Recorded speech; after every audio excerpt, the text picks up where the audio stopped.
بسم اللہ الرحمن الرحیم۔ صرف 5 منٹ کا مدرسہ قرآن و حدیث کی روشنی میں 1 جمادی الاولیٰ۔ نمبر 1، اسلامی تاریخ۔ وہ مبارک گھر جہاں آپ صلی اللہ علیہ وسلم نے قیام فرمایا۔ رسول اللہ صلی اللہ علیہ وسلم جب مکہ سے ہجرت کر کے مدینہ آئے تو یہاں کے لوگوں نے آپ صلی اللہ علیہ وسلم کا پرجوش استقبال کیا۔ قباء سے مدینہ تک راستے کے دونوں جانب صحابہ کرام رضی اللہ تعالی عنہم کی مقدس جماعت صف بنائے ہوئے کھڑی تھی۔ جب آپ صلی اللہ علیہ وسلم مدینہ میں داخل ہوئے تو ہر قبیلے اور خاندان والا خواہش مند تھا اور ہر شخص کی دلی تمنا تھی کہ حضور صلی اللہ علیہ وسلم کی میزبانی کا شرف ہمیں نصیب ہو۔ چنانچہ آپ صلی اللہ علیہ وسلم کی خدمت میں اونٹنی کی نکیل پکڑ کر ہر ایک عرض کرتا کہ میرا گھر، میرا مال اور میری جان سب کچھ آپ کے لیے حاضر ہے، مگر آپ صلی اللہ علیہ وسلم انہیں دعائے خیر و برکت دیتے اور فرماتے اونٹنی کو چھوڑ دو، یہ اللہ کے حکم سے چل رہی ہے، جہاں اللہ کا حکم ہوگا وہیں ٹھہرے گی۔ اونٹنی چل کر حضرت ابو ایوب انصاری رضی اللہ تعالی عنہ کے مکان کے سامنے رک گئی۔ سیدنا ابو ایوب انصاری رضی اللہ تعالی عنہ نے انتہائی خوشی و مسرت کے عالم میں کجاوا اٹھایا اور اپنے گھر لے گئے۔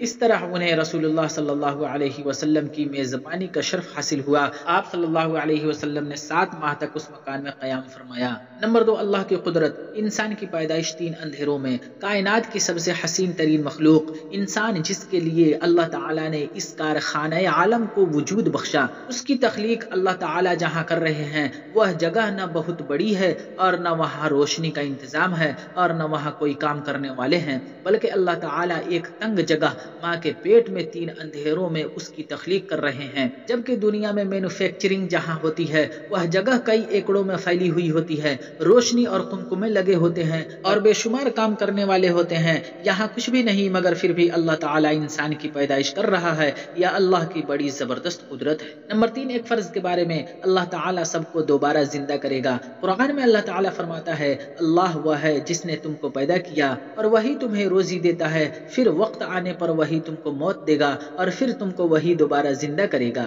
فائدہ، مرنے کے بعد اللہ تعالی دوبارہ زندہ کریں گے، جس کو بعث بعد الموت کہتے ہیں۔ اس کا حق ہونے پر ایمان لانا فرض ہے۔ نمبر 4، ایک سنت کے بارے میں۔ وضو میں 3 مرتبہ کلی کرنا۔ حضرت علی رضی اللہ تعالی عنہ رسول اللہ صلی اللہ علیہ وسلم کے وضو کی کیفیت بیان کرتے ہوئے فرماتے ہیں کہ رسول اللہ صلی اللہ علیہ وسلم 3 بار کلی کی۔ نمبر 5، ایک اہم عمل کی فضیلت۔ مسلمان کو کپڑا پہنانا۔ رسول اللہ صلی اللہ علیہ وسلم نے فرمایا، جس نے کسی مسلمان کو کپڑا پہنایا، جب تک اس کے بدن پر اس کا ایک دھاگا بھی رہے گا وہ اس وقت تک اللہ کی حفاظت میں رہے گا۔ نمبر 6، ایک گناہ کے بارے میں۔ والدین کی نافرمانی اور ظلم کرنا۔ رسول اللہ صلی اللہ علیہ وسلم نے فرمایا، تم ظلم و ستم کرنے سے بچو، کیونکہ ظلم و ستم کی سزا دوسری سزاؤں کے مقابلے میں سب سے جلدی ملتی ہے، اور والدین کی نافرمانی سے بچو، خدا کی قسم والدین کا نافرمان جنت کی خوشبو بھی نہیں پائے گا، جبکہ جنت کی خوشبو 1000 سال کی دوری سے محسوس ہوتی ہے۔ نمبر 7، دنیا کے بارے میں 2 عادتیں۔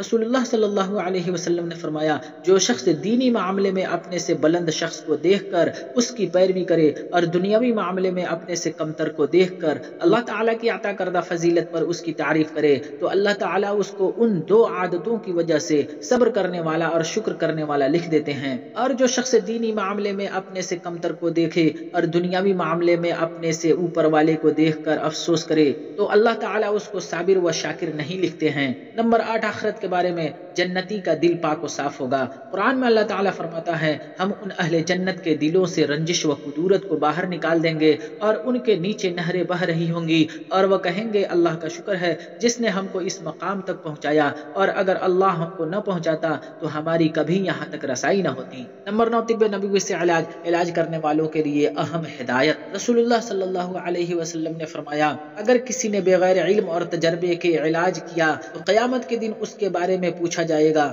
فائدہ، مطلب یہ ہے کہ اگر حکیم یا ڈاکٹر کی ناتجربہ کاری اور اناڑی پن کی وجہ سے مریض کو تکلیف پہنچتی ہے یا وہ مر جاتا ہے تو ایسے حکیم اور ڈاکٹر کی قیامت کے دن گرفت ہوگی۔ نمبر 10، قرآن کی نصیحت۔ قرآن میں اللہ تعالیٰ فرماتا ہے، اے ایمان والو، جب تم میں سے کسی کو موت آنے لگے تو وصیت کے وقت شہادت کے لیے تم مسلمانوں میں سے 2 انصاف پسند آدمی گواہ ہونے چاہیے، یا پھر تمہارے علاوہ دوسری قوم کے لوگ گواہ ہونے چاہیے، جیسے تم سفر میں گئے ہو پھر تمہیں موت کا حادثہ آ جائے۔